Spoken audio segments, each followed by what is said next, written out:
Bien. Muchas gracias. Bienvenidos entonces a nuestra segunda instancia de máster de investigación en humanidades de este año 2021. Estamos todos. Hoy día nos acompaña por un lado Ingrid González, que nos va a hablar de la construcción del conocimiento a través de la argumentación o algo parecido.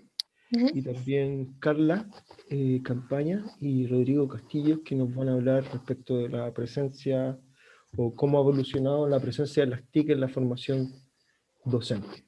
Así que estamos muy contentos. Como siempre tengo que hacer como algunos avisos protocolares. El primero es que este año cambiamos el formato, entonces tiene 25 minutos cada uno. Hay una presentación, directamente la siguiente presentación, y después nos dejamos unos 40 minutos al final para poder discutir y nos hacemos preguntas respecto de cualquiera de las presentaciones, de manera bastante informal.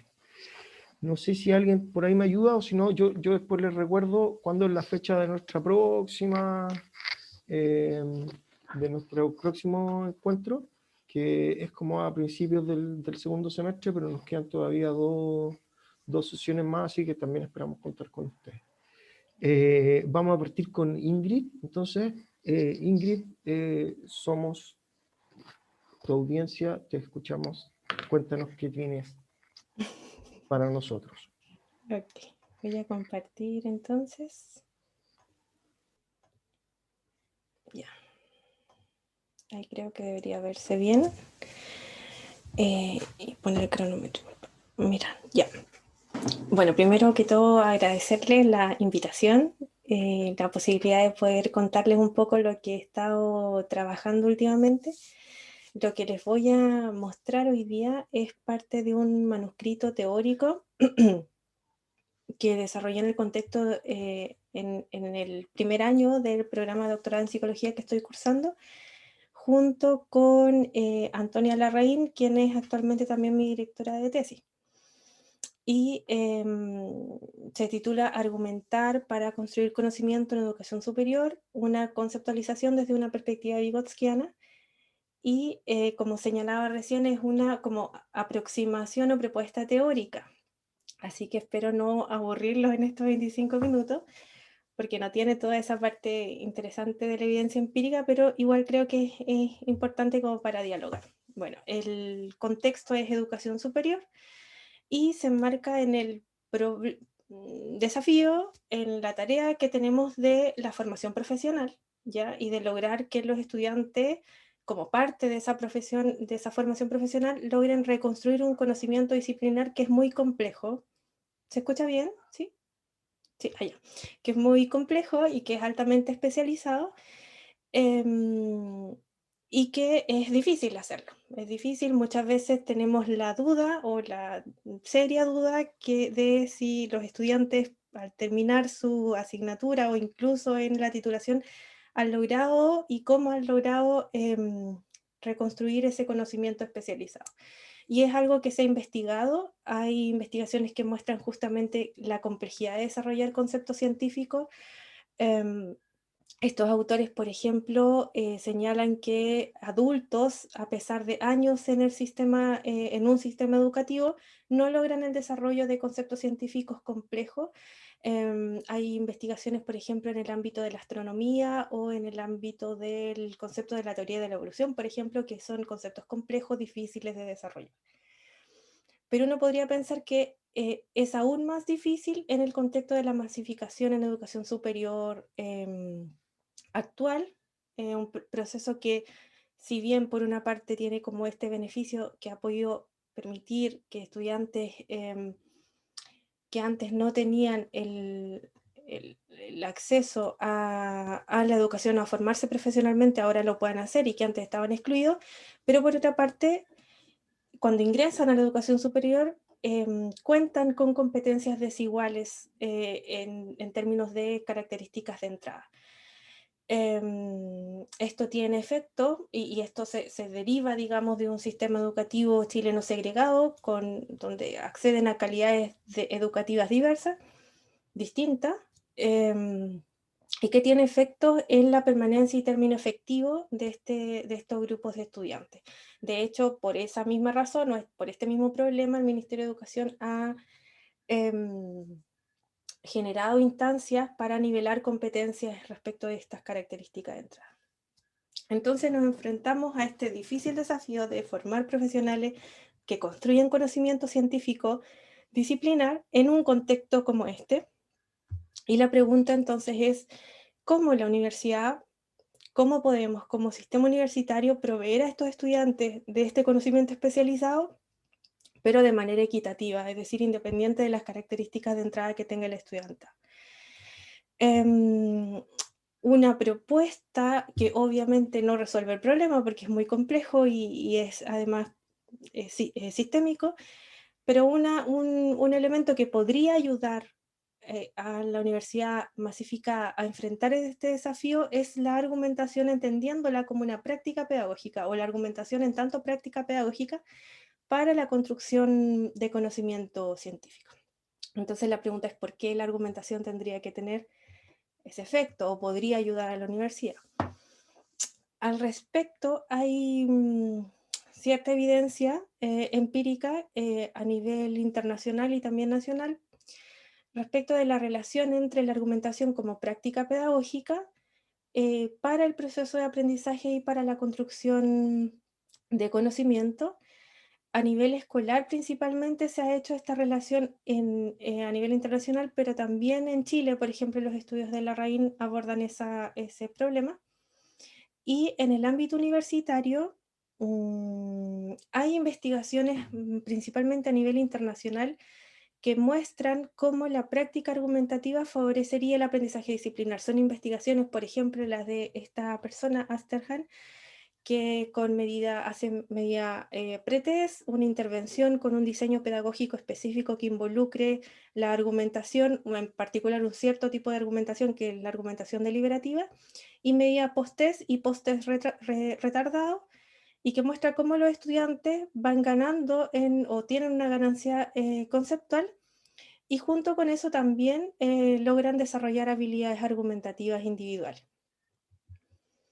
En educación superior específicamente, uno podría decir que junto con la importancia o con esta evidencia empírica que muestra la relación entre argumentación y construcción de conocimiento, también hay otras investigaciones que relevan o que destacan la dimensión epistémica de la argumentación al vincularlo con competencias como el pensamiento crítico, por ejemplo, o el pensamiento científico o la competencia de investigar. Pero también hay otras razones que uno podría como levantar que tiene que ver con el modelo educativo actual, donde se privilegia la participación del estudiantado, o se supone que eso debería ocurrir, y justamente estamos y vemos esa dificultad de lograr que el estudiante dialogue, discuta o participe, y creo que mucho más ahora en el contexto virtual, no sé si han vivido como esa experiencia. Entonces es una necesidad de lograr que el estudiante logre participar de su propio proceso formativo. Y por otra parte, una última razón tiene que ver con una especie de modelado. En la medida en que nosotros involucramos la argumentación como práctica pedagógica, uno podría pensar que se modela en términos de creencias epistemológicas la naturaleza del conocimiento científico como un conocimiento que está abierto a ser discutido, a ser refutado, a ser puesto en duda, etcétera, y que un poco es lo que nos muestra Kuhn con la visión del desarrollo sociohistórico de la ciencia, y cómo distintas explicaciones van intentando resistir la crítica o intentando en el fondo dar explicaciones suficientes y que a veces no lo logran. Van apareciendo nuevas y mejores explicaciones. Bueno, luchas paradigmáticas desde Kuhn. Y al revés, uno también lo puede pensar. Si la práctica argumentativa está ausente, se favorecería la imagen del conocimiento científico como una recolección no problemática de hechos sobre el mundo, y como si la naturaleza nos hablara directamente a nosotros desde los datos, es decir, como si no fuera una interpretación de los investigadores, por ejemplo. Los problemas que subsisten, digamos, en este contexto, aquí yo traigo 3 particular que me van a permitir en el fondo mostrar esta propuesta de la argumentación para la construcción de conocimiento. Es por una parte que sabemos que en general los estudiantes alcanzan un bajo nivel de desarrollo en habilidades de argumentación. Esto en evidencia nacional, pero también de países vecinos, que muestran justamente este desarrollo deficiente. Ahora, uno puede pensar que eso ya es problemático justamente porque queremos que como profesionales logren posicionarse, fundamentar sus propias propuestas, etcétera. Pero también si consideramos que la argumentación tiene una vinculación con la construcción de conocimiento, es incluso más complejo porque estaríamos mirando, digamos, o dando cuenta de un recurso cognitivo desigual entre los estudiantes. Por otra parte, en general hay investigaciones, pero son recientes, si se fijan, esta de Archila del 2020, que señala que hay una escasa presencia de la práctica argumentativa como herramienta pedagógica en la educación superior. En Chile, en general, no sabemos mucho en qué sentido o cómo se incorpora la argumentación como práctica pedagógica, en qué momentos del currículum, en qué asignatura, etc. Pero sí hay cierta evidencia que muestra que, por ejemplo, esta investigación de la Reina del 2021 muestra cómo está instalada la idea de que para que los estudiantes, en particular en el caso de Derecho, logren argumentar, primero tienen que conocer, es decir, primero tienen que leer, primero tienen que adquirir conocimientos para que después puedan argumentar. Y la perspectiva que acá en el fondo estamos levantando tiene que ver con un punto de partida complementario quizás, pero en el fondo es dar vuelta a la flecha y decir, bueno, ¿qué efectos tiene argumentar en el pensamiento? Y finalmente, hay otro tema respecto de la argumentación en educación superior, y es que sabemos que la argumentación se evalúa. Y cómo se evalúa tiene impacto en la progresión académica. Es decir, probablemente esta es una investigación de Andrews, pero incluso nosotros lo podemos ver en nuestra práctica, probablemente vamos a calificar mejor una respuesta en una prueba de desarrollo o en un ensayo, por ejemplo, que tenga más argumentos, que tenga más razones, que sea más coherente, etc. No se enseña, pero sí se evalúa. Y entonces esto también tiene como una dimensión ética respecto de pensar, bueno, ¿cuál sería el rol de la argumentación en educación superior? En general, esto nos lleva a pensar que la argumentación en educación superior, al contrario de lo que ocurre en educación escolar, donde está visibilizado el impacto que tiene que los estudiantes discutan entre pares para aprender, en general en la educación superior no se teoriza la argumentación como una pieza para el desarrollo del pensamiento y para la construcción de conocimiento.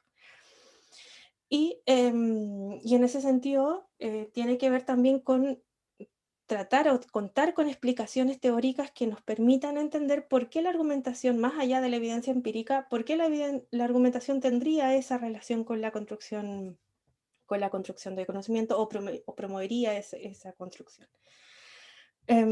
Hay explicaciones, bueno, esta relación entre el pensamiento y la argumentación ya ha sido abordado, es de larga data, pero hay explicaciones también recientes que muestran esta relación, por ejemplo, la de Selma Leitao en el año 2000, que muestra a partir de 3 movimientos de la discusión entre pares, el argumento, el contraargumento y la respuesta, cómo los estudiantes, tanto en el argumento, esto igual lo voy a retomar después, pero tanto cuando los estudiantes tienen que justificar una posición en una situación controversial, pueden anticipar posibles contraargumentos, pero incluso si no lo hicieran, en el contraargumento de un par, involucra que los estudiantes tengan que revisar su propio pensamiento y dar una respuesta respecto de eso. ¿Ya? Entonces, por ejemplo, esta explicación de Selma Leitao muestra que la relación entre argumentación y construcción de conocimiento se da en un nivel metacognitivo.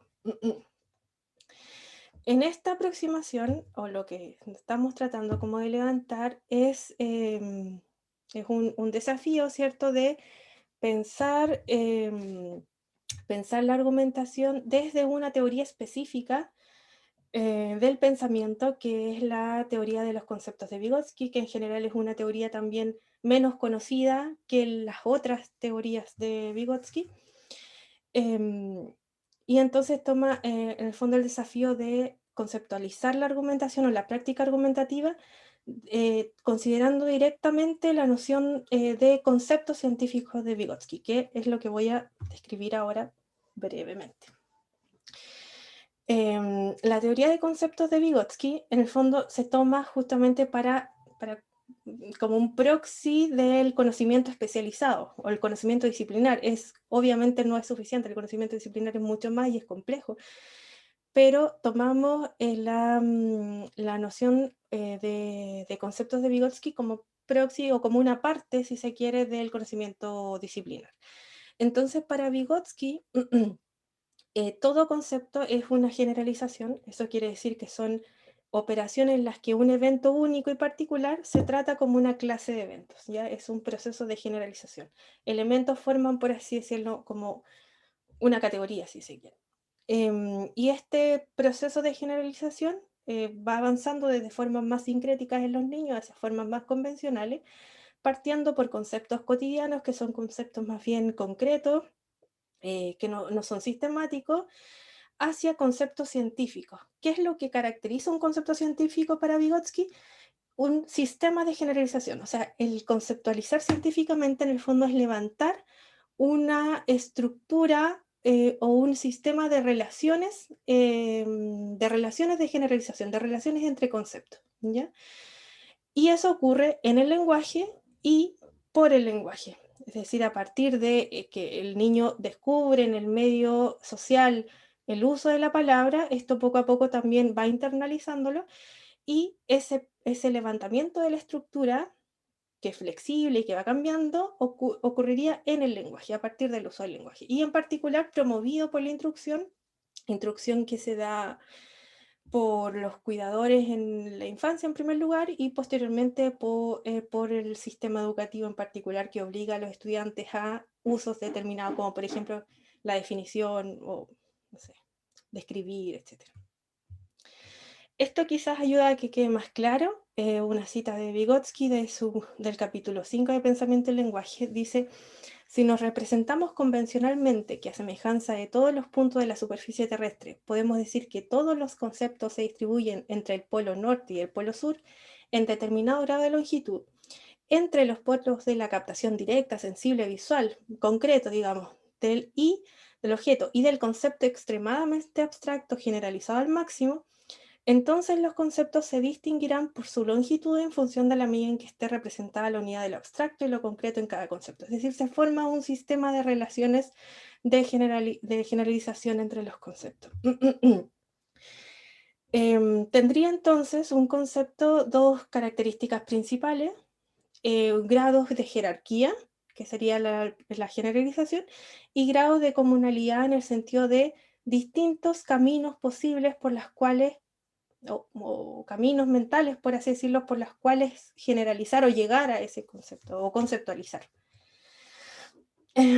Ahora, Vygotsky no planteó, no se detuvo explícitamente en mostrar cómo serían esas relaciones entre los conceptos. Y esto tomado de otras perspectivas, ya voy a mencionar cuáles. En el fondo uno podría pensar que esas relaciones tienen distintas, no son iguales, sino que son distintos tipos de relaciones. En tanto, un concepto científico no es una definición de diccionario para Vygotsky, sino una relación sistemática entre palabras que se despliega en el lenguaje. Esas relaciones pueden ser de similitud, de contradicción, de jerarquía, entre otros, ¿ya? Que además entra con otras formas de generalizar que también tienen una relación y que pueden ser integradas, por ejemplo, en un único sistema. Bueno, esta lógica de pensar las relaciones en el sistema como contradicciones, o que una de esas posibles relaciones son contradicciones, no todas, viene también desde las mismas teorías de los conceptos. Por ejemplo, Blunden, que hace una revisión de muchas teorías, no sé si todas, pero muchas teorías de conceptos, llega a la misma resolución de pensar la característica de la contradicción o de autocontradicción de los conceptos como una naturaleza, digamos, como la naturaleza o destaca la naturaleza dialéctica de los conceptos, y también hay otros autores como Bakhtin que también van a señalar lo mismo. Ahora, entendido así el proceso de conceptualización, uno podría pensar que si los estudiantes universitarios tienen que reconstruir conceptos en tanto unidades de conocimiento disciplinar, requieren no reconstruir una definición de diccionario, sino que reconstruir esas relaciones que se dan en el sistema que se levanta, en el lenguaje, en cada momento que hablamos, digamos. Entonces, esa en el fondo es la dificultad. Y eso, para Vygotsky, recordemos que el proceso de conceptualización se da en el lenguaje y por el lenguaje. Es a partir de la demanda del uso, de ciertos usos del lenguaje que se va a levantar esa estructura. Entonces uno podría pensar, bueno, ¿cuáles son esos usos del lenguaje? ¿Y qué aportaría a lo mejor ciertos usos del lenguaje específico para la reconstrucción de ese sistema? Y es ahí en el fondo donde entra la argumentación como un uso del lenguaje que daría cuenta de ese proceso de generalización de relaciones de contradicción. En particular favorecería ese tipo de, digamos, de relación. Entonces, la propuesta es pensar la argumentación como un proceso de generalización que es demandado o requerido por el medio, por ejemplo, con un diseño pedagógico en particular, que involucraría por la misma naturaleza del lenguaje argumentativo la construcción de modos de generalización que involucran relaciones de contradicción y que impactarían en el desarrollo conceptual. Ahora, ¿cómo se daría en el fondo este proceso? Si lo pensamos a nivel como interpersonal, y tomando las nociones de Selma Leitao de los 3 movimientos que se dan en las discusiones entre pares, cuando la persona tiene que levantar un argumento y construir justificaciones y por qué es que fundamenten esa posición, tiene que generalizar de una determinada manera, o sea, toma una posición, generaliza de una determinada manera. Si en ese momento anticipa respuestas, entonces está generalizando de modo tal que integra relaciones de contradicción, integra posibles contraargumentos. Pero también en la respuesta, que es otra forma de generalización y que puede ser también contraria a la que se está señalando en el contraargumento, eso genera en el fondo una necesidad de reorganizar el sistema, porque es un sistema flexible, entonces tiene que reorganizar ese sistema para dar cuenta, no necesariamente para resolver, pero sí para dar cuenta de esa contradicción. Esta quizás es como sería como la definición más completa, definición si se quiere, o conceptualización más completa de la argumentación desde esta perspectiva, donde se entiende como una práctica social poderosa para promover o con una potencialidad para promover de la reconstrucción de la estructura dialéctica de los conceptos científicos, en tanto promueve esa forma particular de generalización de relaciones en tensión o en oposición o en contradicción. En el fondo es como eso, como imaginarse lo que psicológicamente pasa cuando las personas tienen que argumentar. Y bueno, este en el fondo es como un poco la contribución de esta perspectiva. Por una parte, o de esta forma de entenderlo, por una parte es como dar cuenta de esa necesidad, no de que los estudiantes consuman conceptos, sino que reconstruyan ese conocimiento disciplinar que es complejo, que se ha desarrollado históricamente, que es un lenguaje que los estudiantes tampoco tienen que participar, digamos, de esas discusiones para poder interiorizar también ese uso particular del lenguaje, y que es difícil. Y que serían modos convencionales de generalizar ciertos conceptos científicos, pero también que a partir de discutir y de dialogar con otros, es posible cuestionar justamente esos modos convencionales de generalización o detectar quizás dónde está la contradicción entre esas formas distintas de conceptualizar un mismo fenómeno, por ejemplo. Avanzar en la teorización de la práctica argumentativa o de la labor que hacemos nosotros como docentes cuando intencionamos, por ejemplo, en un diseño de aprendizaje basado en problemas o en un diseño de un debate, por ejemplo. Teorizar eso que ocurre entre los estudiantes para el proceso de aprendizaje. En particular, yo miro que la contribución particular es que, o más relevante desde mi perspectiva, es que toma una teoría de conceptos de Vygotsky que no ha sido tomada, que en sí misma ya es poco desarrollada, pero además toma directamente o intenta de tomar directamente la relación entre argumentar y los conceptos científicos. Y eso me parece que interesante. Y finalmente porque en el fondo abre el espacio o intenta hacer eso de investigar primero, porque se sabe poco respecto de la práctica pedagógica argumentativa en Chile para la construcción de conocimiento, y discutir en qué medida, en qué momento podría estar incorporada la argumentación en la educación superior. En qué espacio del currículum, dentro del aula, fuera del aula, hay distintas discusiones que se están llevando también respecto a eso, y que tampoco nos podemos eh, omitir simplemente la discusión porque hay una cuestión como ética respecto del impacto que tiene la progresión académica, pero también entendido como un recurso cognitivo, si consideramos esta perspectiva, digamos, de la relación entre argumentación y construcción de conocimiento como un recurso cognitivo que estaría desigualmente distribuido, por así decirlo, entre los estudiantes. Y esa es la presentación. Muchas gracias, Ingrid. Muchas gracias a ustedes por su Muy atención. interesante, tenemos varias, yo por lo menos, preguntas difíciles anotadas, ¿no? Para conversar después. Escuchamos entonces a Carla y a Rodrigo y después discutimos entonces un ratito y nos quedamos conversando, ¿ya? Muy interesante. Lo escuchamos entonces, Rodrigo y Carla. Muchas gracias también por la presentación. Lo escuchamos, chiquillos. Bien, bien, gracias, gracias colega.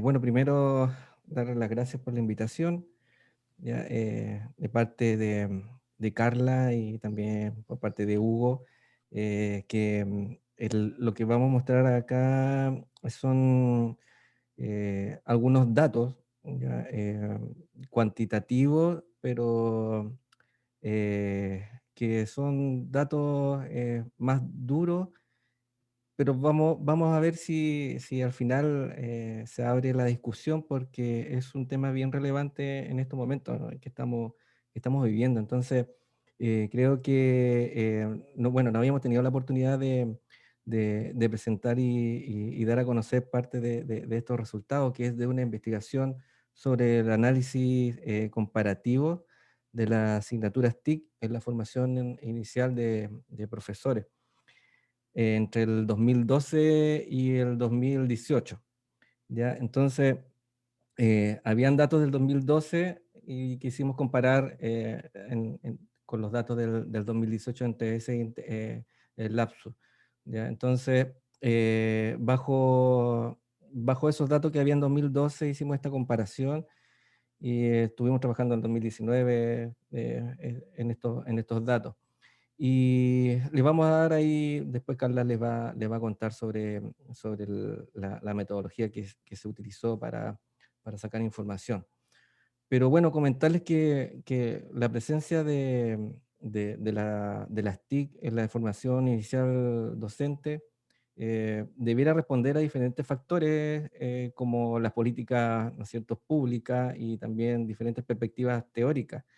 Y eso ha estado en bastante eh, cambios últimamente también bajo la renovación, ¿no es cierto?, los rediseños curriculares de las carreras de pedagogía, que varias instituciones están pasando o ya han pasado ya esta renovación, y están con sus nuevos procesos también de los programas en educación, en pedagogía.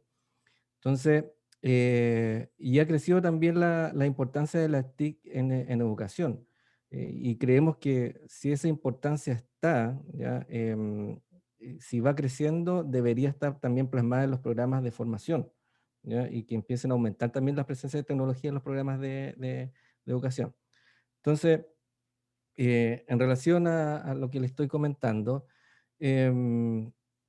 bueno, aquí en el marco teórico tenemos 4 niveles distintos de integración en las TIC. ¿Ya? Un nivel son las políticas públicas, como les mencionaba, que realizan recomendaciones, pero no se requiere de formación. ¿Ya? Un nivel 2, las políticas públicas proponen estándares obligatorios de capacitación y también acreditación para los programas de formación. Creo que acá la política pública ha estado en el, tanto yo creo que en estos estándares, en proponer estos estándares, está ahí la base, ya está la teoría, pero yo creo que en la práctica tenemos una brecha ya, todavía de cómo se van cumpliendo estos estándares obligatorios. ¿Ya? Yo creo que eh, es un largo camino que vienen hace mucho rato proponiendo esto las políticas públicas. Un nivel 3, las políticas públicas implementan un marco de competencias que también están ahí. Y puede ser que se desconozcan también estas políticas públicas que están bajo estos estándares de la integración de las TIC.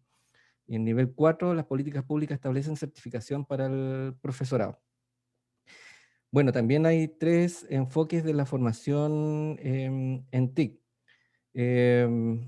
Acá los 3 enfoques de la formación, ya parte, Carla, ahí, es. La formación con uno o más cursos específicos, ¿ya? Que en algunos enfoques solamente están ahí en la formación con uno o más cursos específicos. Otro enfoque, la formación de carácter transversal, ¿ya? Sin una asignatura específica.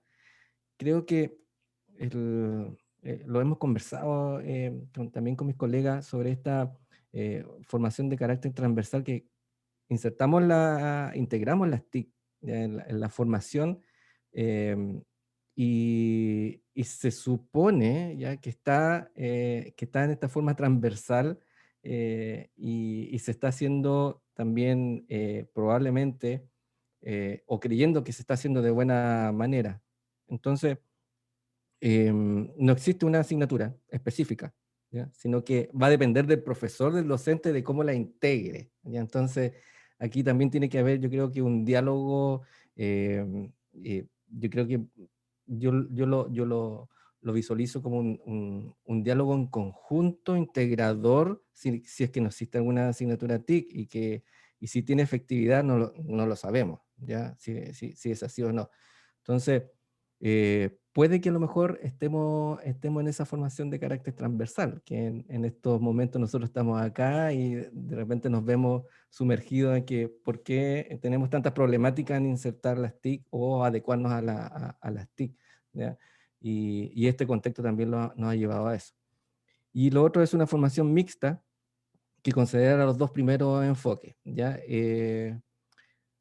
Eso también, bueno, ahí hay programas que tienen esas dos entre la formación con uno más cursos o también con este carácter transversal.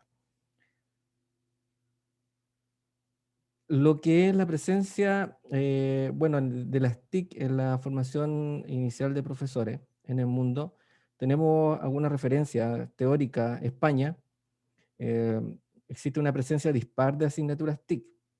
¿Ya? En Noruega, los programas de la formación de profesores que no cuentan con cursos específicos. ¿Ya? En Finlandia, un curso al inicio de la formación inicial de profesores. ¿Ya? Siendo que aquí es interesante porque, bueno, uno ve que Finlandia siempre se toma como un modelo, ¿ya? Y solamente existe un solo curso al inicio de tecnología. Y en Uruguay, bueno, hay carencia en la formación inicial de profesores para su integración didáctica, y en Estados Unidos tenemos un 62% que ofrecía cursos ya, TIC específicos para la docencia. Las asignaturas TIC, bueno, una sola asignatura TIC en un programa de formación no permite obtener conocimientos para la integración de las TIC en las prácticas pedagógicas. ¿Ya? Esto también lo menciona la teoría, eh, que, que yo creo que es complejo dimensionar, o sea, nuestra investigación. Nosotros tenemos proyecciones para esta investigación, porque si queremos saber que si hay conocimiento, ¿ya? Para la integración de las TIC en las prácticas pedagógicas, tenemos que meternos dentro de los programas. Y en este caso nosotros solamente estamos viendo las asignaturas que están en las carreras, ¿ya? No nos estamos metiendo en los programas. Nos encantaría proyectarnos para allá y para ver qué pasa dentro del programa, ¿ya? Y qué está ahí explicitado dentro de los resultados de aprendizaje también. Entonces, eh, eso es una parte de nuestras proyecciones también de lo que les vamos a presentar. La relevancia de su integración en las prácticas también de la utilización de las asignaturas TIC. Y las asignaturas TIC junto a asignaturas de didáctica favorecerán futuras prácticas pedagógicas con integración de tecnología. Creemos que aquí hay algo pendiente. Yo creo que integrar las TIC a las asignaturas de didáctica, yo creo que favorece ya tener mejores prácticas ya pedagógicas. Y, y creo que vamos lentamente resolviendo eso y entendiendo eso, ¿ya? Porque creo que aún, y vuelvo a insistir, en el contexto que estamos ahora, y bajo también las prácticas que están realizando, y en este sentido, en la formación de profesores, creo que se integró de una forma, yo creo que más bajo presión, la tecnología a las didácticas, ¿ya? Y que de alguna forma también tuviesen efecto, ¿ya? Frente a la docencia. Y ahora estamos viendo cómo se están realizando la docencia, también la docencia remota, y cómo cambiamos nuestra metodología. Y nos ha pasado a nosotros también. En Chile, las TIC en la formación inicial de profesores se concreta con el perfil de egreso, ya está explícito en los perfiles de egreso, ya la integración de la tecnología. Ha considerado orientaciones de las políticas públicas también, porque no tenemos que desconocer que está eso, como les decía anteriormente, la política pública ha trabajado y están esos documentos, ¿ya? Estos estándares, y se consideran los estándares orientadores, ¿ya? La disciplina y formación en TIC. Bueno, la particularidad de cada disciplina podría implicar diferencias en la frecuencia de uso y en su integración didáctica. Sí, cada disciplina, ¿no es cierto?, tiene su sello, ¿ya? Y hay algunas disciplinas que integran mucho más la tecnología, ¿ya? Y que pueden trabajar de mejor manera con la tecnología. El uso de las TIC diferiría según disciplina, pues cada una posee características y requerimientos propios, ya muy parecido a lo que le decía anteriormente. Y en este caso vamos a ver acá en algunos resultados que nos dan esta presencia de la tecnología de asignaturas TIC. em, Hay disciplinas que se nos escapan un poco más, ¿ya? Y que están mucho más presentes. Los futuros profesores deben estar familiarizados con distintos usos de las TIC. Yo creo que es un tema que viene hace mucho rato y que yo creo que sí, vamos progresando. Yo creo que vamos cada vez más haciendo familiarizando un poco más con la tecnología, ¿ya? Em, bueno, y parte de lo que es nuestra investigación es identificar si la integración de las TIC en los planes de formación de las carreras de pedagogía en Chile ha tenido alguna variación en número, ¿ya? Y promedio de asignaturas TIC, tanto a nivel general como disciplina formativa en los últimos años.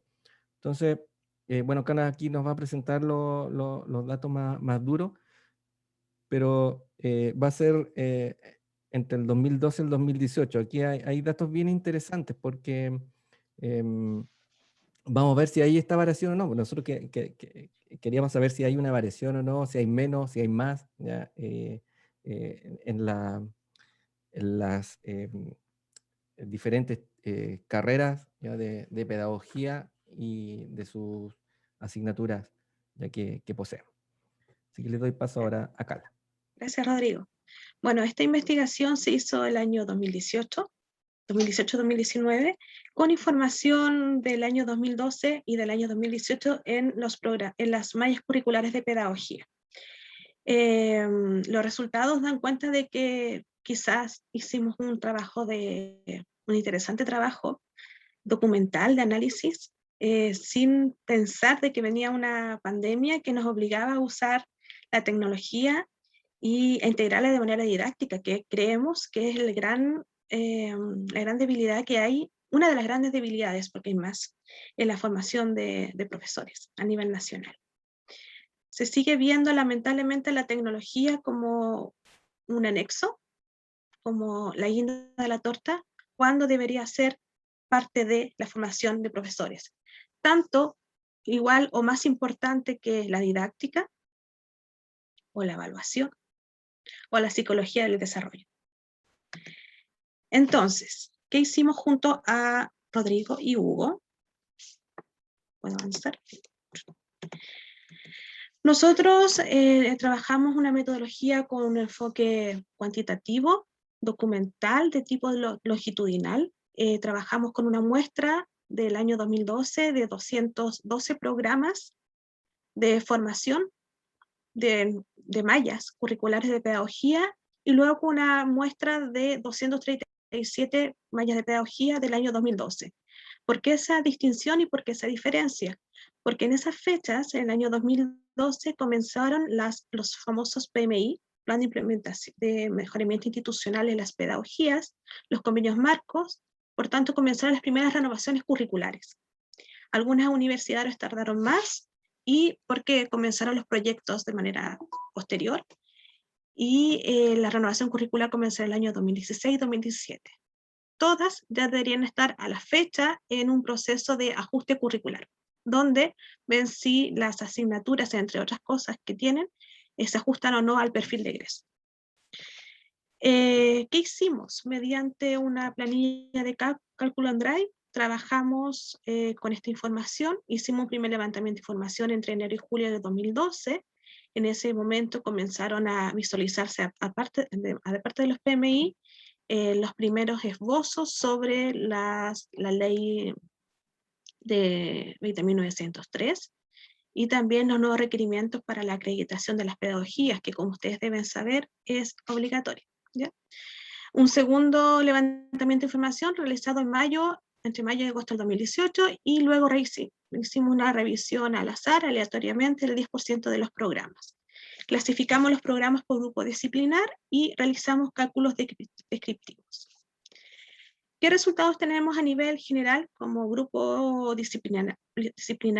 Que si comparamos los programas, el nombre de los programas en realidad, porque no pudimos acceder al programa en sí, respecto al año 2012 con el año 2018, podemos ver una variación, una pequeña variación, donde hay más programas que tienen tecnología, es decir, más asignaturas de tecnología, ¿ya?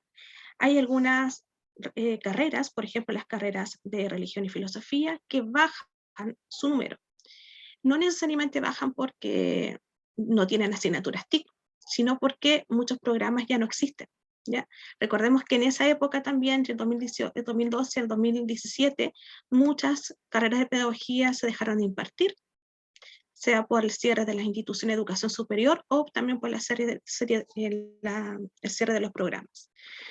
También vemos un aumento sostenido de programas TIC en carrera de pedagogía, por ejemplo, programas de formación en idioma extranjero, inglés o alemán, donde aumentaron de 37 a 55 programas con uso de tecnología. Ahora vamos a mostrar como resultado general el número de asignaturas TIC para el total de las carreras analizadas por cada grupo disciplinar, y el promedio de las asignaturas TIC para el total de programas y por grupo disciplinar entre los años 2012 y 2018. ¿Qué nos dicen los datos? Por ejemplo, que para el año 2012 habían 133 carreras o programas de pedagogía con al menos una asignatura TIC, ¿ya? Y en el año 2018, 167. Si lo comparamos con porcentaje, para el año 2012, el 62% de las carreras de pedagogía tenían asignaturas TIC. Y para el año 2018, un 70%. Hay una variación de un 12,5%. Si vemos como promedio de asignatura TIC para la totalidad de los programas de pedagogía, hay una variación positiva de un 29%. Y si vemos si hay un promedio de asignaturas TIC para los programas con al menos una asignatura TIC, tenemos un número de una variación de un 15%. ¿Qué quiere decir esto? A grandes rasgos, que todas las carreras de pedagogía, o casi todas las carreras de pedagogía analizadas, tienen al menos una asignatura TIC enunciada, ¿ya? En su malla curricular. Como es esta carrera, como esta asignatura, perdón, como son los resultados de aprendizaje, como es la metodología, no lo sabemos. Y es uno de los límites de nuestra investigación. Bueno, me estoy adelantando un poquito, pero es uno de los límites de nuestra investigación, porque es muy difícil, ustedes saben, acceder a los programas de estudio de las asignaturas. De hecho, están por decreto, tienen resolución. Incluso algunos departamentos en algunas universidades ni siquiera los tienen. Entonces, es muy, muy difícil trabajar en eso. Es algo que nos encantaría hacer y está en proyección. Si vemos el número de programas con asignatura TIC y variación, tenemos datos más detallados. Si comparamos el año 2012 con el año 2018, podemos ver que respecto, por ejemplo, al grupo disciplinar de ciencias naturales, donde están las carreras de biología, química, química y ciencias naturales, entre otras, tenemos que, por ejemplo, de un total de 27 carreras, el 59% tienen asignatura TIC. Mientras que en el año 2018, de un total de 40 carreras, un 72% tiene asignaturas TIC, ¿ya? Y seguimos al debe con la asignatura de religión y filosofía, donde ha bajado el índice de asignaturas TIC. Si hacemos una comparativa entre los años de estudio, el porcentaje de los programas con al menos una asignatura TIC según un grupo disciplinar, tenemos que para el año 2018, las pedagogías de artes o de educación tecnológica tienen un 85% de asignaturas TIC. Versus, por ejemplo, las asignaturas de las carreras de ciencias sociales, donde está la pedagogía en historia, por ejemplo, o la pedagogía en ciencias sociales, o pedagogía en historia y ciencias sociales, entre otras. ¿Por qué hago esta distinción?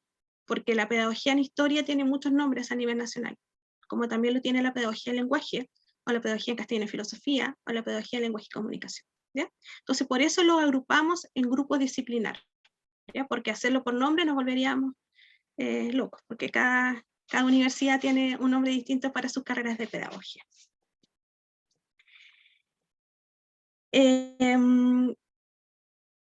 Entonces, para ir avanzando de acuerdo al tiempo, que ya estamos en el límite, tenemos como conclusión que entre el año 2012 al año 2018 existe un aumento con al menos una asignatura TIC en las carreras de pedagogía. ¿Cómo es esta asignatura? ¿Qué enseña y cómo lo enseña? No lo sabemos, ¿ya? Que es algo que a nosotros nos interesaría saber, pero como le comentamos anteriormente, no tenemos acceso a los programas de estudio. Sin embargo, por mucho que exista un programa de estudio, una cosa es el programa y una cosa es el profesor o el académico que imparte esta asignatura, ¿ya? La pandemia, bueno, mucho antes de la pandemia, ha dejado ver de que los académicos no estamos, yo me digo académica, pero no soy académica, pero me siento, ¿ya? Los académicos no estamos preparados para trabajar con tecnología, para enseñar con tecnología. Y por tanto, existe una premisa en la formación de profesores que uno, con lo que enseña, modela al futuro profesor. Y estas prácticas se pueden replicar en la enseñanza, en la escuela. Entonces, ¿cómo podría enseñar un futuro profesor si, uno, no tiene una formación en TIC en su formación de profesores, y dos, los profesores que deberían enseñar a enseñar con TIC no lo están haciendo, ¿ya?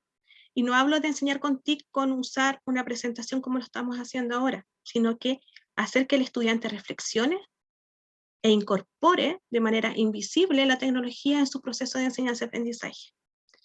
Aquí podríamos discutir muchas cosas, por ejemplo, que tal vez, no tal vez, los profesores que enseñan en pedagogía no están necesariamente preparados para eso, ¿ya? Y aquí hay que hacerse cargo también de cómo las instituciones de educación superior forman a los formadores.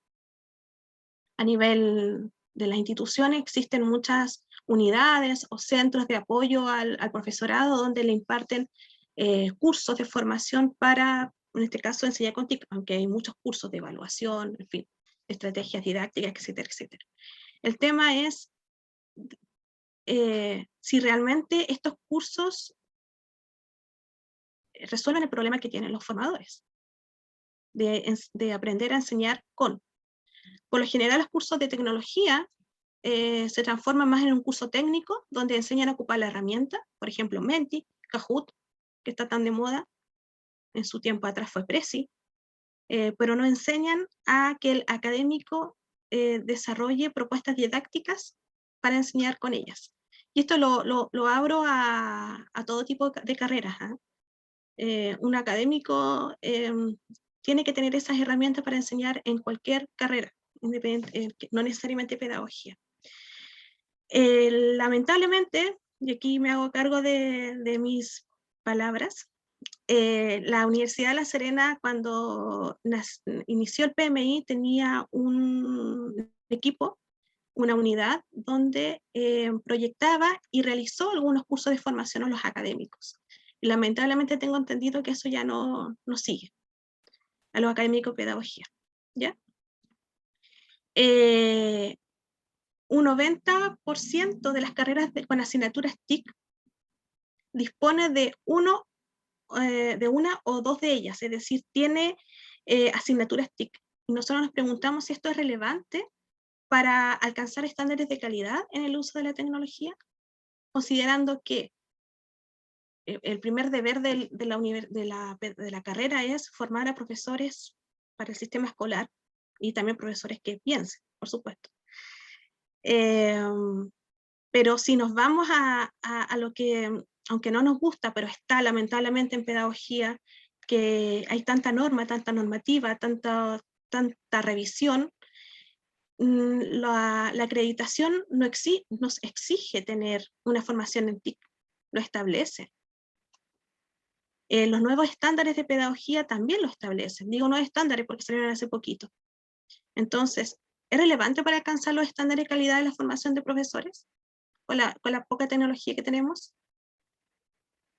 ¿Con una asignatura bastará? Como decía Rodrigo al principio, a veces cuando la asignatura no existe y decimos que esto debe ser algo transversal, ¿quién se hace cargo?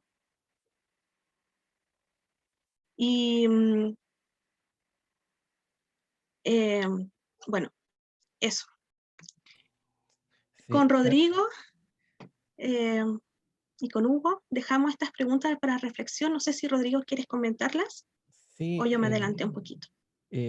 si puede, para un minutito atrás, por favor, para después pasar.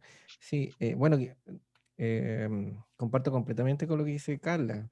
Bueno, no es porque hayamos hecho la investigación en conjunto, pero yo creo que lo que estamos viviendo también nos ha llegado, ¿ya? De alguna manera, y también nosotros no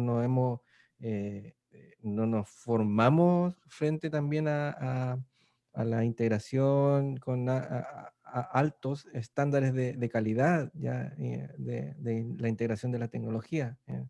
Entonces, también venimos con yo creo que en ese peso, ¿ya? Y con esa deuda de que muchas veces, claro, uno ve también la integración de la tecnología puede ser como una amenaza, mayormente se ve como una amenaza, ¿ya? Que puede cambiar mi forma metodológica, que esto no va a servir, pero si no lo hacemos, si no lo intentamos, ¿ya? Si no lo estudiamos, si no lo evaluamos, ¿ya? O sea, no puedo decir antes de. Entonces, yo creo que ahora, en esto que estamos viviendo, yo creo que también nos hemos replanteado y ver qué nos sirve, y lo va a ver para el futuro, lo que vamos a proyectar, qué nos sirvió y qué no nos sirvió, ¿ya?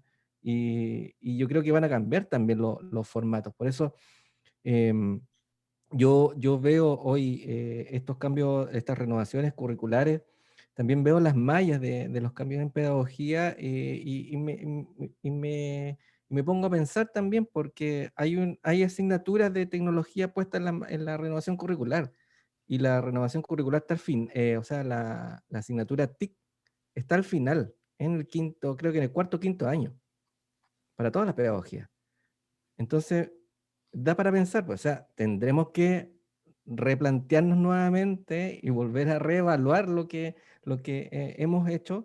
Eso, frente a esto, lo que nosotros estamos presentando, ya que hay una variación, ya, pero creo que tenemos que ir mucho más allá. Y algunas de las disciplinas creo que también ya han estado trabajando un poco más fuerte, como arte, ciencias, que yo creo que la tecnología es muy fundamental, ciencias sociales, ¿ya? Han aumentado su porcentaje de las asignaturas TIC, ¿ya? Y creo que las artes también, creo que se tienen que transformar también las artes, porque cierro con esto, que en un congreso que fui hace un par de años que tenía que ver con educación en música, en el congreso había muchos brasileños, ¿ya? Para presentar. Me llamó mucho la atención porque iban a presentar la relación de la música con la tecnología, ¿ya? Con la integración didáctica.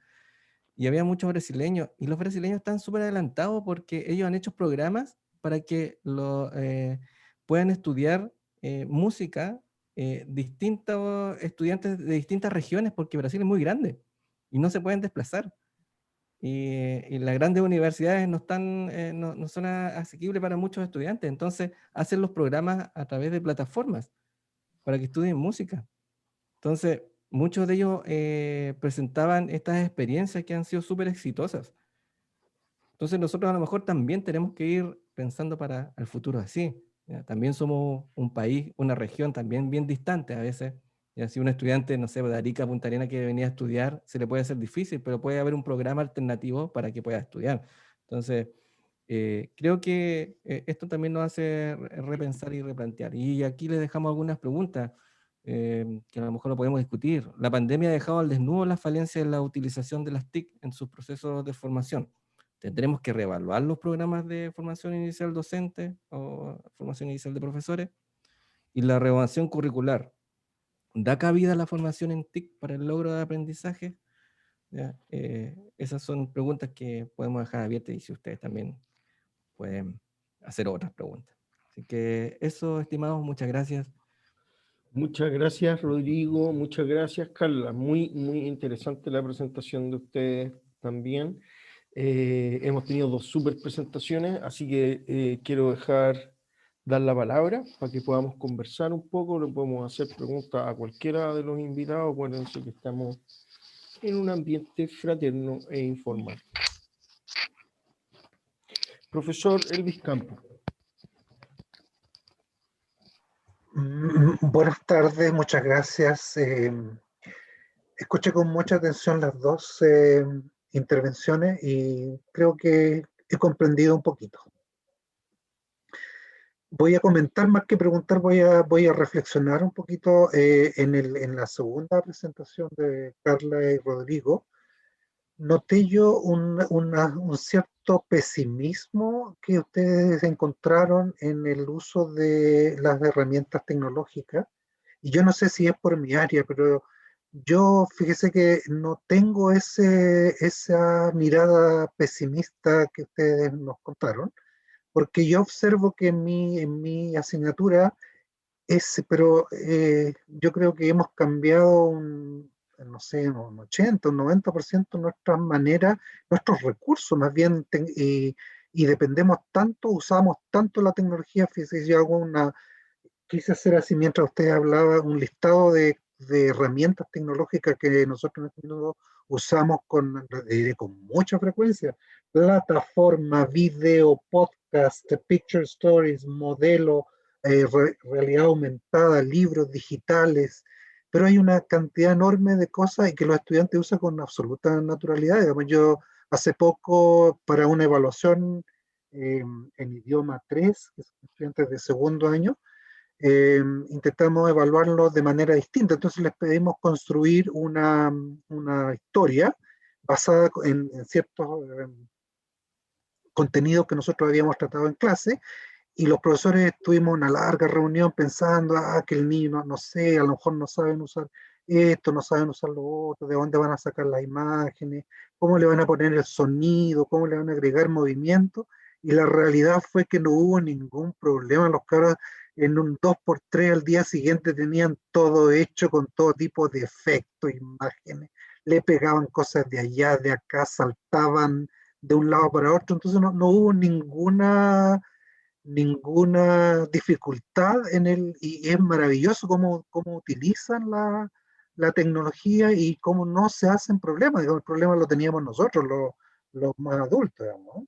Entonces, yo no sé si eso ocurre en mi área, igual no me imagino geografía con un mapa de esos que usamos antes, que el mapa mudo, que los colores, porque en internet hay cada tipo de mapa, realidad virtual, baja a una ciudad, mira los monumentos por fuera, por dentro, imprime.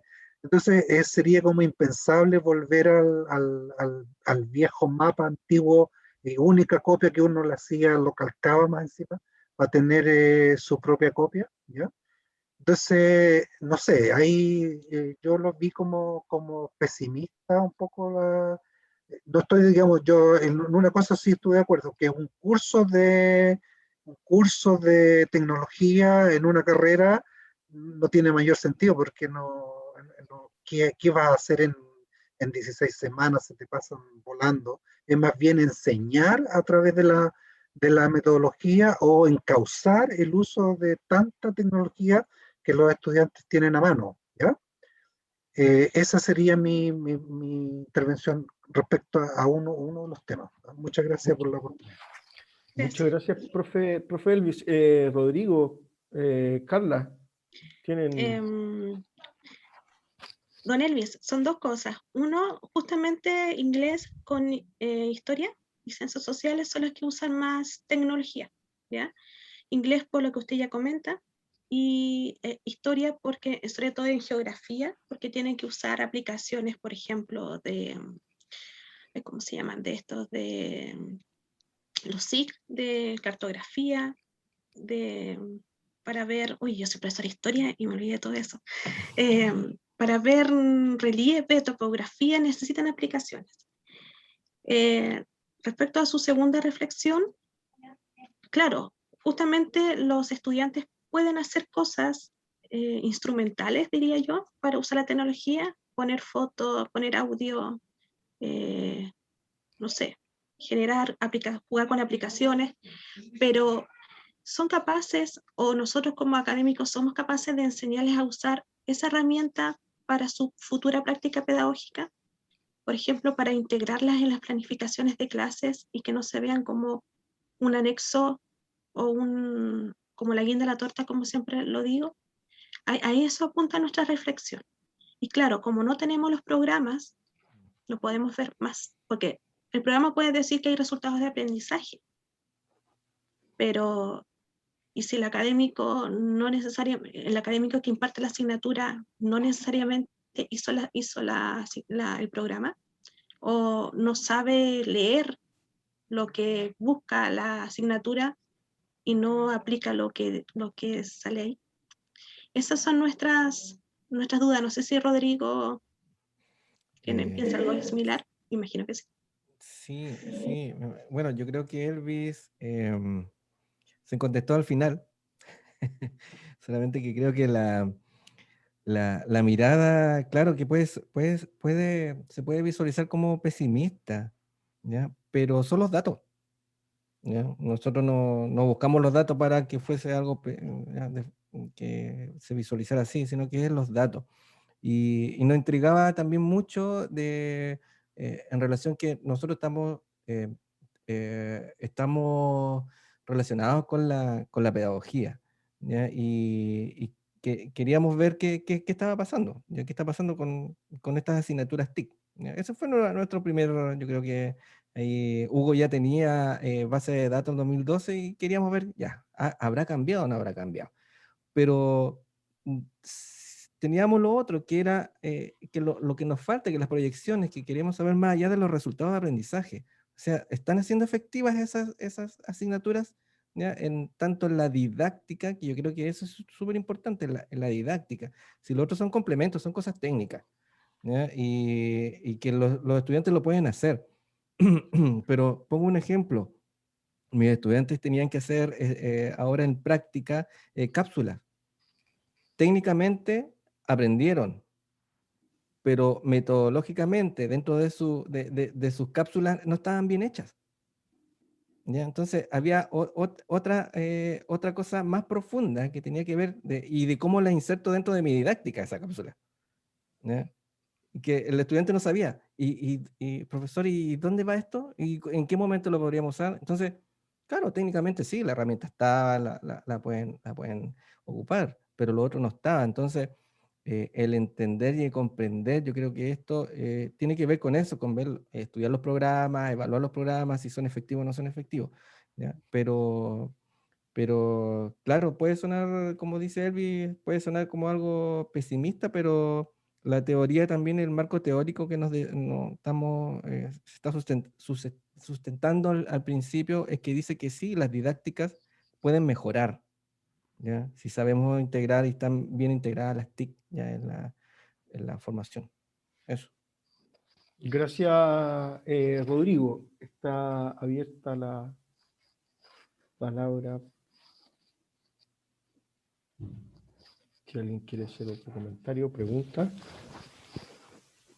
A mí me gustaría saber si es que tienen proyectado investigar después el desarrollo profesional de los alumnos de alguna de las universidades para ver cómo utilizan las TIC que aprendieron durante los programas en su práctica, o sea, en su ejercicio profesional.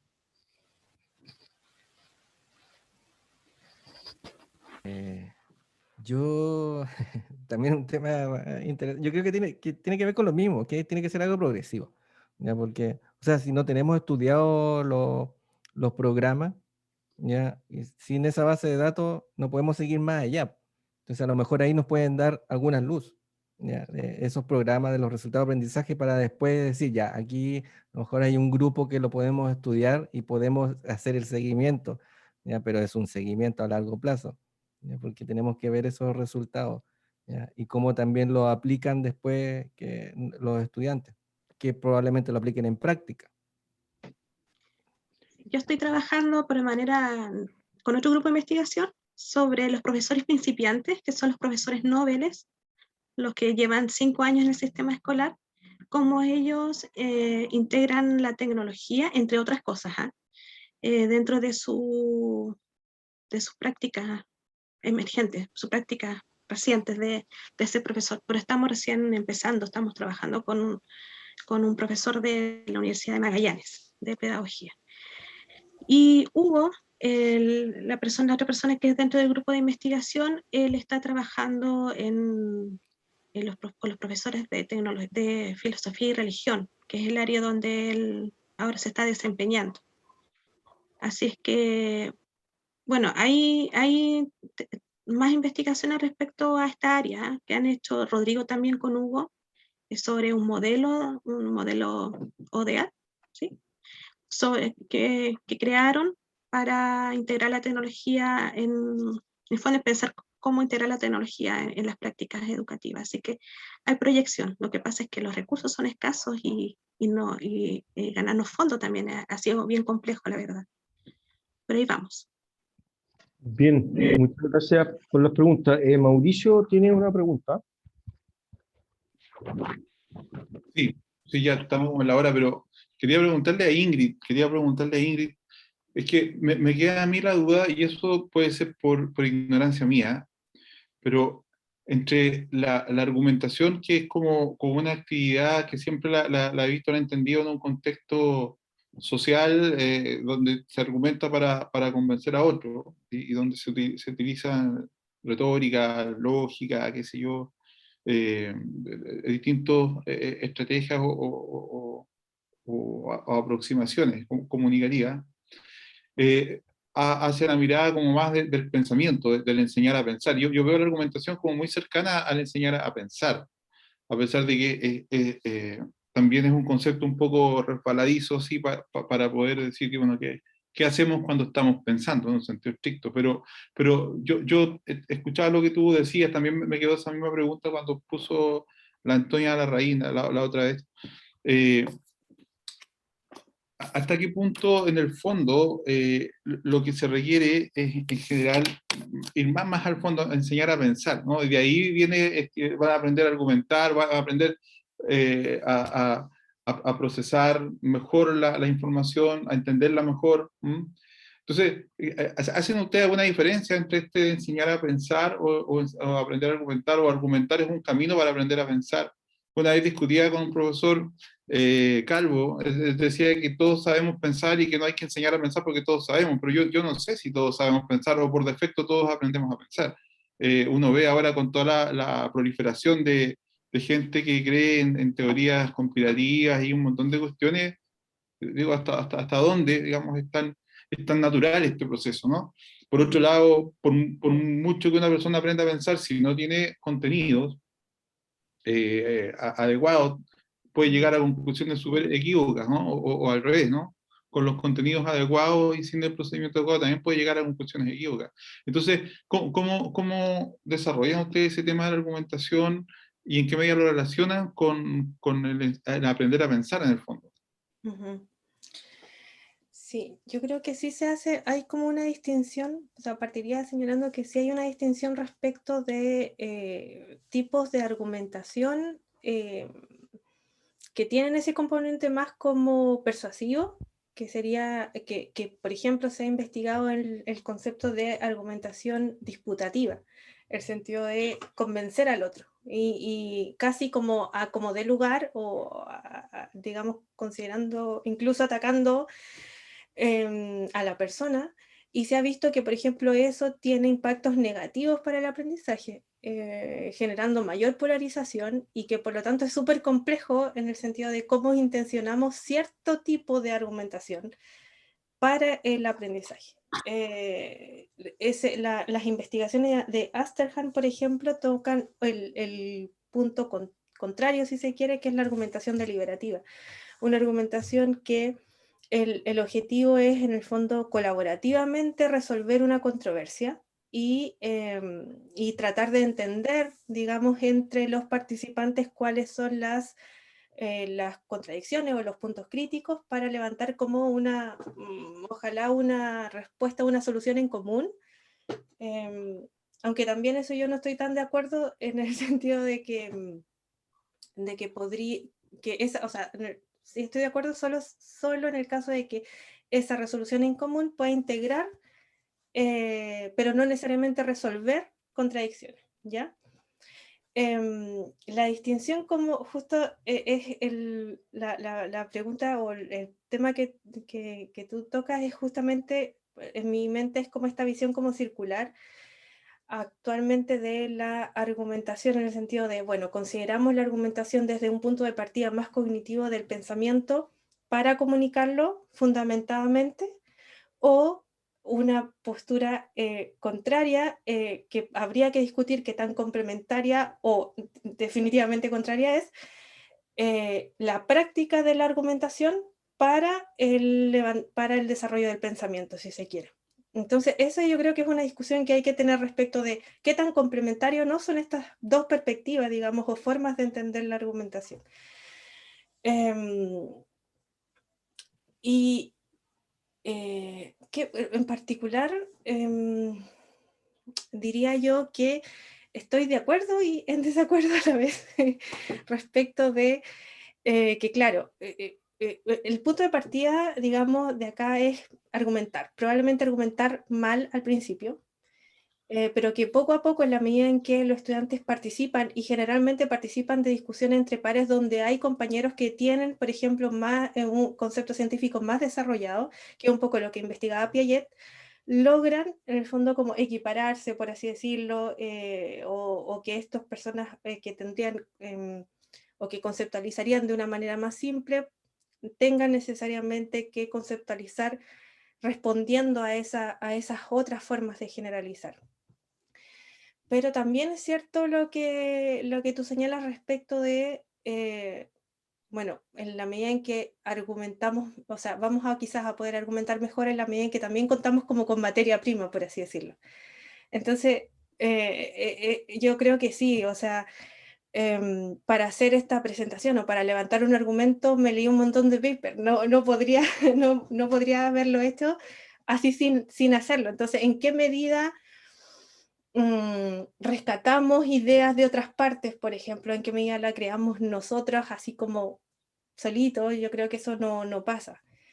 Es un punto como crítico quizás que tiene como digo, son dos perspectivas que hay que discutir qué tan complementarias son. Y hay que entender esa circularidad. O sea, yo ahora lo entiendo como una circularidad, pero igual es como quizás muy sencillo. No sé si hay que darle como más vuelta. Muchas gracias Ingrid. Ofrezco la palabra.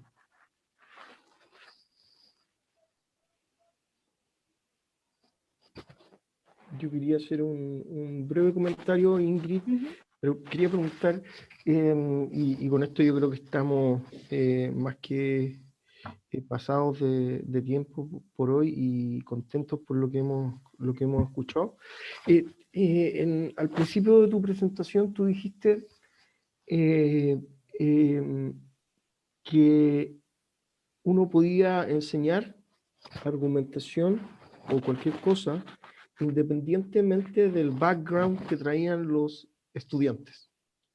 O sea, que en el fondo que el objetivo... Ah, no, técnico. Claro, y yo creo que eso es como totalmente anti-vygotskiano. O sea, si que uno piensa así, uno no puede ser vygotskiano porque en realidad Vygotsky, o sea, yo no sé cómo hubo alguna vez alguna polémica entre Piaget y Vygotsky, como Vygotsky siempre tuvo la razón, yo creo, porque es imposible pensar así en abstracto y todo. Así que esa es como una pregunta, como, ¿es cierto lo que queremos es otorgar oportunidades de aprendizaje a las personas que traen distintos backgrounds, pero es imposible enseñarle a personas suponiendo que tienen, independiente del background que tienen? Es un comentario solamente. Sí, no, o sea, quizás me expresé mal, pero en el fondo tiene que ver justamente con, a ver, claro, no es independiente del background, es considerar en el fondo que hay distintos tipos o que los estudiantes vienen de contextos sociales, familiares y de sistemas educativos tan diferentes que en el fondo lo que tenemos que hacer es en ese contexto lograr que todos ellos vayan desarrollando con conceptos científicos. Y esa en el fondo es como la dificultad, eso es lo que quería mencionar.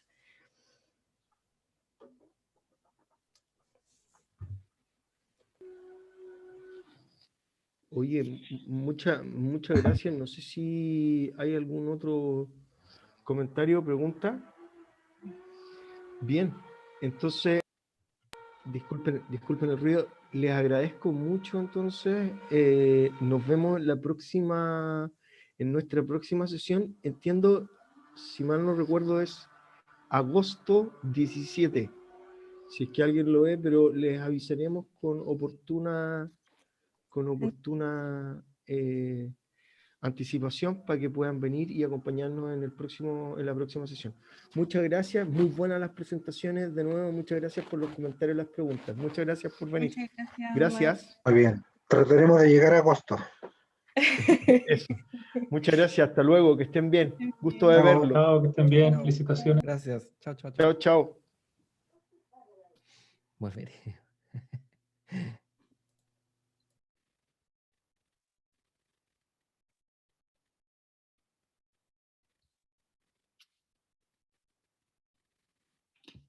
Bien, Pomar. Ahora una actividad ya más lograda, ¿no? Ya, vale. Hablamos.